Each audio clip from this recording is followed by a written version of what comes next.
अस्सलाम वालेकुम फ्रेंड्स, मैं हूं आपका दोस्त हम्माद और आज हम एक नए पॉडकास्ट के साथ हाजिर हैं बिल्कुल नए अंदाज में। और इंशाल्लाह आज हम डिस्कस करेंगे अपने बेसिक इश्यूज जो हमारे पिछले चंद दिनों में चलते आ रहे हैं। जिस तरह हम ये कह सकते हैं कि prophet peace be upon him की तारीख पैदाइश आजकल बहुत ज़्यादा इन है। और ख़ासतौर पे फ्रेंच प्राइम मिनिस्टर की इस पे स्पीच भी आ चुकी है, तो इसके ऊपर हम डिस्कस करेंगे कि आया फ्रेंच प्राइम मिनिस्टर ने क्या कहा, डेविड मैक्रोन की क्या बीच में उस्तादी थी, तो इस वजह से इसके ऊपर भी डिस्कस करेंगे। और पानी चांद पे मिल गया, ये भी एक बहुत बड़ा इशू है, इसके ऊपर भी हम इंशाल्लाह बात करेंगे। और भी बहुत सारी बातें हैं। तो ये आज का पॉडकास्ट नंबर 9 मस्ट वॉच है, आपने जरूर देखना है और हमारे चैनल को जरूर सब्सक्राइब कीजिए। तो चलिए स्टार्ट करते हैं जी। ज़्यादा टफ साल के बाद आज हमारे पास आ चुका है जी 12 रबी अव्वल, तो prophet peace be upon him की तारीख पैदाइश है जी। ये ऐसी एक रूहानी और एक आप कह सकते हैं एक समाजी डे है, समाजी दिन है। हम इसको मजहबी त्यौहार भी कहते हैं। ये ऐसा मजहबी त्यौहार है जो हम हर साल जोर शोर से मनाते हैं, लेकिन इसकी जो कोर वैल्यूज है वो हम भूल जाते हैं। 571 after departure of Jesus Christ, हजरत मोहम्मद सल्लल्लाहु अलैहि वसल्लम की पैदाइश हुई। और इसमें जो है हमारे लिए निशानी थी कि यार कि कयामत नज़दीक है, क्योंकि नबी आखिर ज़मां आ चुके हैं। This is prophet peace be upon him is the last and final prophet of divine God. हमारे पास इसमें भी और भी बातें हैं, उनके अखलाक, उनकी और ज़्यादा बातें, तो उसके बारे में मैं आपको एक बात करता हूँ, उसके बाद हम क्विट करते हैं। देखिए, हमारे मुख्तलिफ उलमा ने तो इस बारे में बहुत ज़्यादा बातें करी हैं और बिल्कुल सही बातें करी हैं, हम मन वन उसे तस्लीम करते हैं। लेकिन मैं आपको यहाँ पर मेंशन करना चाहता हूँ माइकल हर्ट, जो एक ज्यू है, और ज्यू को कुरान में भी कहा गया है कि सबसे खतरनाक और दुश्मन तुम्हारे ज्यूज है, यानी यहूदी। उनके वो है माइकल हार्ट, उन्होंने बुक लिखी है। वैसे तो बहुत सारी बुक्स लिखी हैं, लेकिन उनकी एक पर्टिकुलर बुक जो मैं यहाँ मेंशन करना चाहता हूँ वो है 100 most influential people by Michael Hart. तो वो बुक जो है उसके अंदर उन्होंने बहुत ज़बरदस्त तरीके से डिस्कस किया है कि यार ऐसी कौन सी हस्ती है जो एक सेकुलर वैल्यूज़ के ऊपर भी कंप्लीट पूरा उतरती है, और रिलीजियस वैल्यूज के ऊपर भी उनके 1.8 billion followers up till now है, विदाउट इवन इंस्टाग्राम, व्हाट्सएप और अदर काइंड ऑफ थिंग्स। तो ऐसी क्या खसूसियत है जो उनको इतना ज़्यादा पजीराई मिली गई है। तो इसके बारे में उन्होंने बहुत खूबसूरत तरीके से शॉर्ट पैराग्राफ में उन्होंने डिस्कस किया कि it is an unparalleled religious and secular combination that made Prophet Muhammad I consider to be the word he used, the most influential people in the human history, or humankind in the most influential people ever। तो उन्होंने ये बात करी है, ये जुमला उनके किताब का है और पेज नंबर 10 की एक बहुत बड़ी बात है। तो मतलब जब एक जीव ऐसी बात करता है, और इस तरह हमारे प्राइम मिनिस्टर जनाब इमरान खान साहब ने इसके ऊपर डिस्कस किया है, उसके ऊपर एक कोट किया, एक ट्वीट किया था कि आप कह सकते हो उन्हें फ्रेंच एक बंदे की ट्वीट की थी, I don't know what the name of that man is. So मैं आपको अभी स्क्रीन पे भी शो हो रहा होगा। तो वो उस बंदे की उन्होंने बात करी कि यार मोहम्मद सल्लल्लाहु अलैहि वसल्लम के होते हुए ऐसी कौन सी शख्सियत है जिसको हम कह सकते हैं कि यार this is perfect, Mohammad peace be upon him is the perfect हस्ती इन दी एवर हिस्ट्री। और ये सारी बातें आप लोग बहुत सुनते रहे हैं। और ये हम बात करते हैं जी अपने बहुत बड़े पॉलिटिकल इशू पे। वो पॉलिटिकल इशू है हमारा फ्रेंच प्रेसिडेंट की स्पीच। ये बहुत ज़्यादा हॉट इशू है, आप ये कह सकते हैं कि इसमें अच्छा इसमें हुआ क्या, ड्यू टू आवर चैनल मैं हर वक्त मेंशन करता हूँ। इसमें हुआ ये कि फ्रेंच जो वो थे प्रेसिडेंट डेविड मैक्रोन, उन्होंने डिफेंड किया जो खाके बनाए जाते हैं, जिस तरह डेनमार्क में, ग्रीनलैंड में, स्विट्जरलैंड में, स्वीडन में, फ्रांस में, बेल्जियम में और जर्मनी में। ये 7-8 ममालिक जो यूरोपियन कंट्रीज हैं, इनके अंदर ऐसी कंसर्न पाई जाती है कि ये अपने डिवाइन प्रॉफिट को भी ये they don't respect even their own prophet।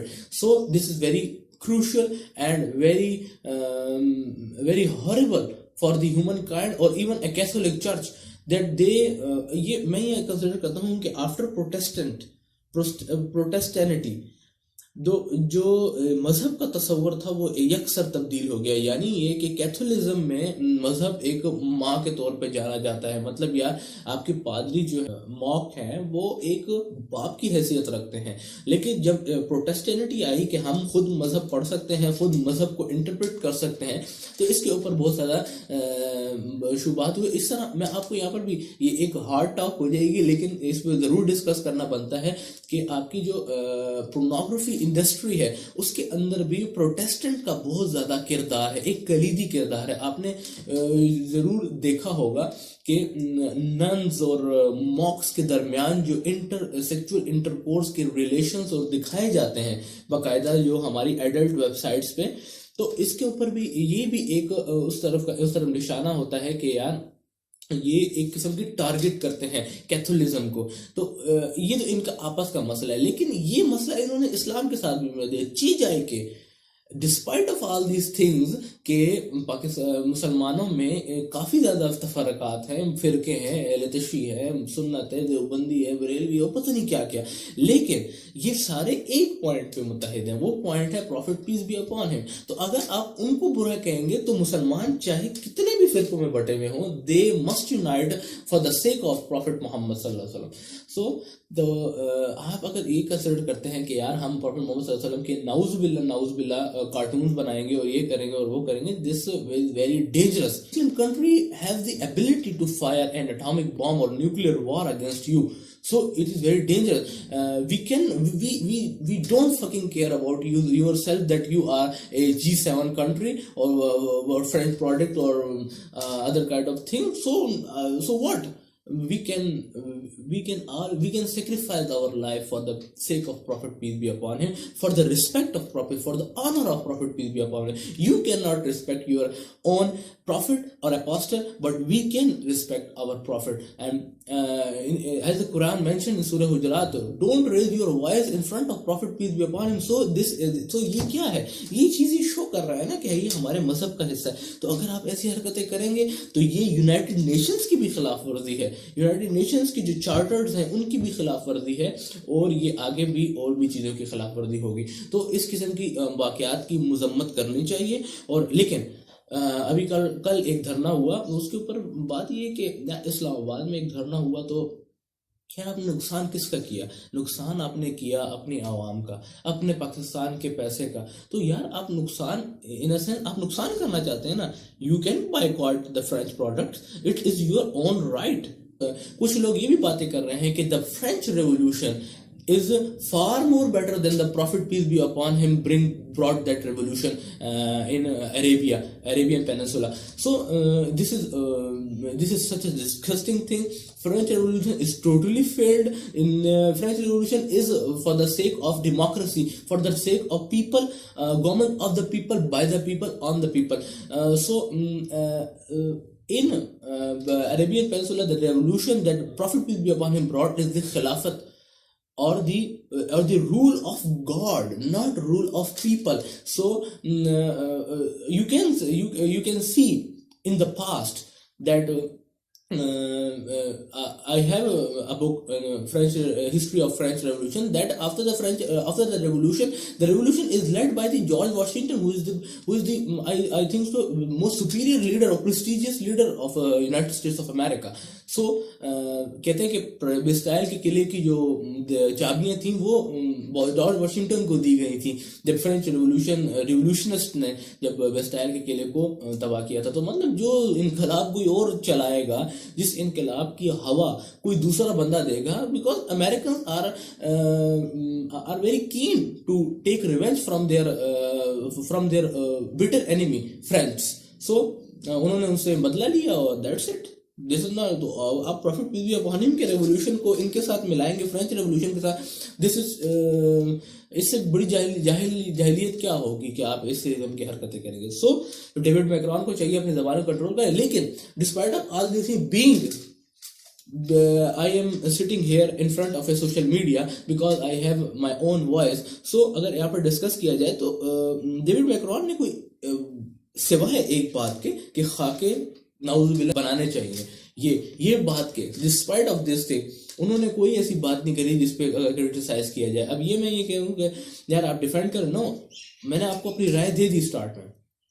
देखिए डेविड मैक्रॉन की एक फ्रेज, उन्होंने एक सेंटेंस बोला, वो ये था कि Islamic separatism is very acceptable. For example उन्होंने ये कहा कि इस्लामिक जो सेपरेटिज्म है वो होनी चाहिए ताकि इस्लाम को हम थोड़ा दबा सकें। इन अ सेंस कैसे कि ये हमारे लिए एक मतलब उन्होंने बात करी कि Islam is a socio political and economic system. इस्लाम एक मुआशरती और समाजी निज़ाम है। दिस इज नॉट ए मजहब, सो कॉल्ड मजहब, it is not a religion, it is a total आप कह सकते हैं एक सिस्टम है, system of government, system of economy, system of society. Okay, this is the whole system. So we have to consider that Islam is not simple a mazhab. It is a deen, the complete code of life which you can apply in each and every aspect of your life.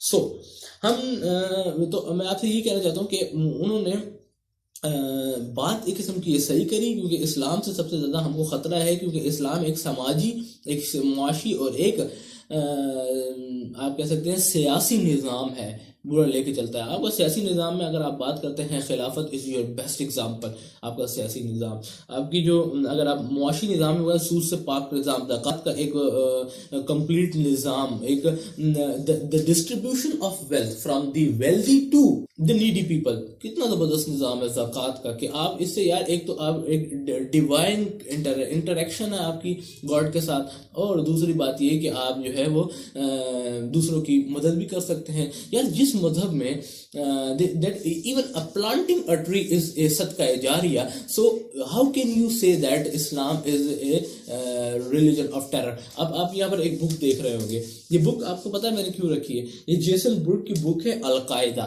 इसमें fully updated chapter है इसमें Iraq के ऊपर। तो Noam Chomsky दो बहुत बड़े, I think I consider to be the most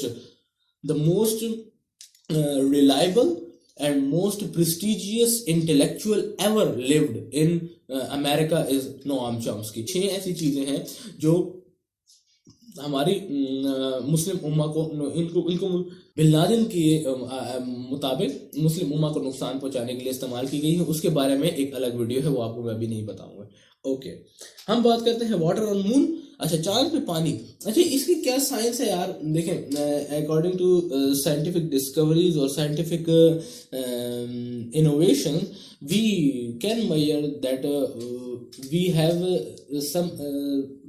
some type of spots, water spots on moon.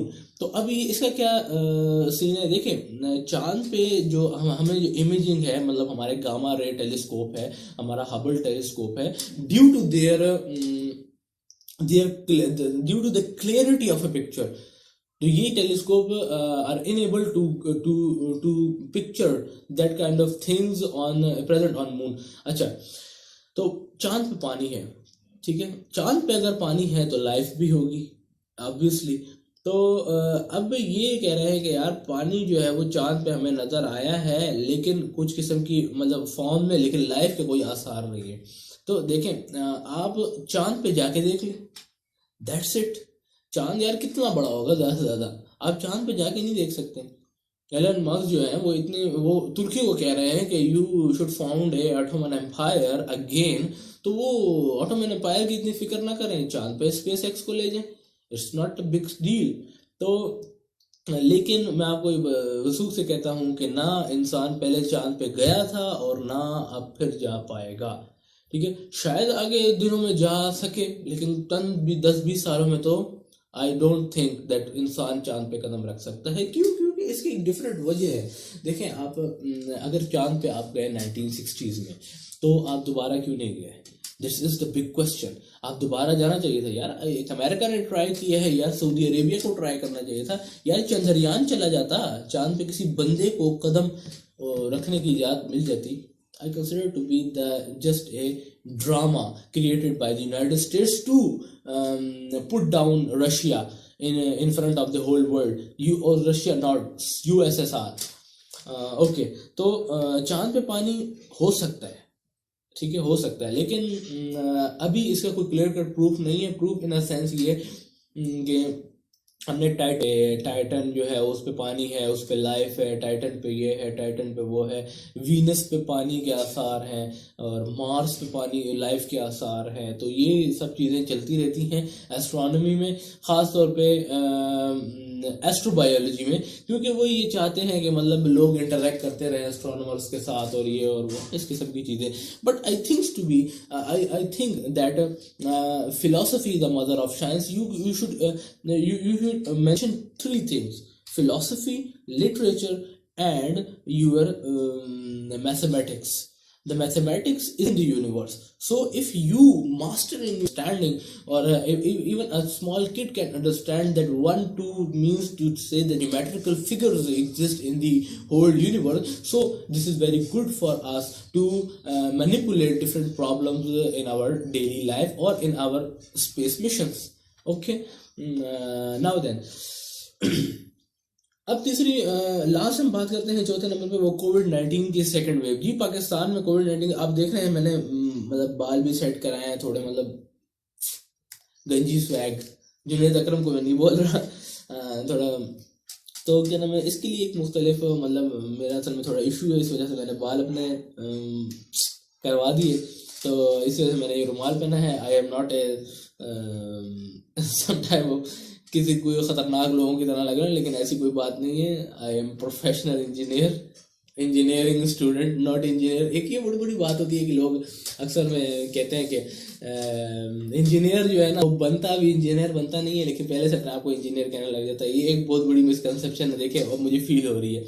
और इस तरह डॉक्टर भी होती है कि लड़कियां जो कोट पहन लेती हैं और ये और वो ना, तो इस किस्म की वो एक होती है फीलिंग ना, तो वो अलग बात है। असल में I hate mechanical engineering by the way, because I am very struggling in my GPAs।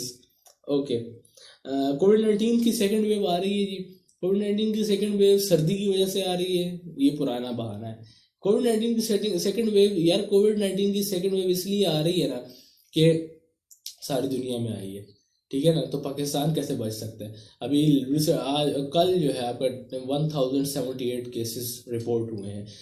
तो हम तो पहले दुआएं कर रहे थे कि यार केसेस ज़्यादा हों ताकि हमारी छुट्टियां लगें, लेकिन यार ऐसी किस्म की बातें नहीं करनी चाहिए इंसान को, क्योंकि यार ये बहुत ज़्यादा डेंजरस हो सकता है। अगर हो गया then the consequences in front of you होती है, you can not even imagine. अगर आप अस्थमा के मरीज नहीं हैं तो it's very difficult for you to imagine that how difficult this was. So कोविड-19 की सेकेंड वेव की वजह से बहुत सारी सख्तियाँ लगी गई हैं, पूरे मुल्क में लगी हैं, पूरी दुनिया में लगी गई हैं। लेकिन एक बहुत ज़्यादा डिसअपॉइंटिंग बात, मैं डिसअपॉइंटिंग इसलिए कह रहा हूँ क्योंकि हमारा एजुकेशन सिस्टम इस काबिल नहीं है कि वो अब्दुल सलाम और आइंस्टाइन पैदा कर सके। इस वजह से मैं ऐसी बात करता हूँ, इंटरनेट से सीखा है इन 8 महीनों में उतना मैंने, आप यकीन करें, मैंने 1 साल में यूनिवर्सिटी के अंदर नहीं सीखा। मैं आपको पर्सनली बता रहा हूँ, मैंने बहुत ज़्यादा सीखा है। तो क्योंकि हमारे education system have not much so potential to deliver such kind of huge things on or impact on the human society, or the big prize or big world or big canvas. So कोविड-19 की second wave की वजह से मुख्तलिफ किस्म की restriction दोबारा लगाई गई हैं, लेकिन उसमें एक मसला ये है कि एजुकेशन वो कोविड-19 के बढ़ने में जो है ना वो ज़्यादा वो नहीं कर सकते, मतलब किरदार नहीं अदा कर रहे। कोविड-19 जो है वो एजुकेशन इंस्टीट्यूट की वजह से नहीं बढ़ रहा, ये बढ़ रहा है सिर्फ गैदरिंग की वजह से, और किसी और भी बहुत से होंगे, क्लोज होते हैं बहुत लोग। This is very dangerous for us और even for our homo species. तो इस किस्म की चीज़ों से ज़रा इंसान को परहेज करना चाहिए। मास्क पहने, थोड़ा अगर आपकी एहतियात थोड़ी कम हो गई थी, थोड़ी एहतियात फिर थोड़ी सी ज़्यादा कर लें। It's not a matter, it's not a big deal. आप अगर हाथ नहीं धो रहे थे, मैं खुद नहीं धो रहा था, लेकिन अब से फिर मैंने शुरू कर दिया, क्योंकि यार देखें, जब अब बीमारी उठ रही है ना, देखिए, जब बीमारी उठ नहीं रही होती ना, तो उसका मतलब ये होता है कि बीमारी जो है ना वो, मतलब इसका मतलब ये नहीं होता कि बीमारी दब गई है। बीमारी होती है, लेकिन ये जो है वो एक किस्म की स्लो हो जाती है। तो अब जब ये बीमारी दोबारा तेज़ हो रही है, तो इसको इंसान को चाहिए कि थोड़ी सी एहतियात फिर ज़्यादा शुरू कर ले, क्योंकि यार अगर एहतियात तो होगी तो बेहतर होगा सब कुछ। तो आपसे फिर मिलते हैं इंशाल्लाह नेक्स्ट पॉडकास्ट में, इसी जगह, इसी चैनल पे। सो आपको हम अब छुट्टी देते हैं। आप लोग एंजॉय करें, इस वीडियो को लाइक ज़रूर करें और चैनल को ज़रूर सब्सक्राइब कर दें, ताकि आपको, और घंटी का ज़रूर बजाना है। देखिए, घंटी एक ऐसी चीज़ है ना कि जब तक घंटियाँ नहीं बजती तो दिल में भी टन टन नहीं होती। क्योंकि यार जब मेरी नई वीडियो आएगी, ये नया पॉडकास्ट आएगा, तो you could miss this thing, so you must not miss its. So अपना बहुत ज़्यादा सी परहेज कर लीजिए, थोड़ी सी एहतियात कर लीजिए। खैर है, सेकंड वेव है, गुजर जाएगी ये भी। फर्स्ट वेव गुजार दी तो सेकंड वेव भी गुजार देंगे, थर्ड वेव भी गुजार देंगे। जब तक वैक्सीन नहीं बनेगी, वेव्स आती रहेंगी। तो देखते हैं, it is a biological war और ए वबा। सो माजूला को इजाज़त दीजिए। अल्लाह हाफिज़।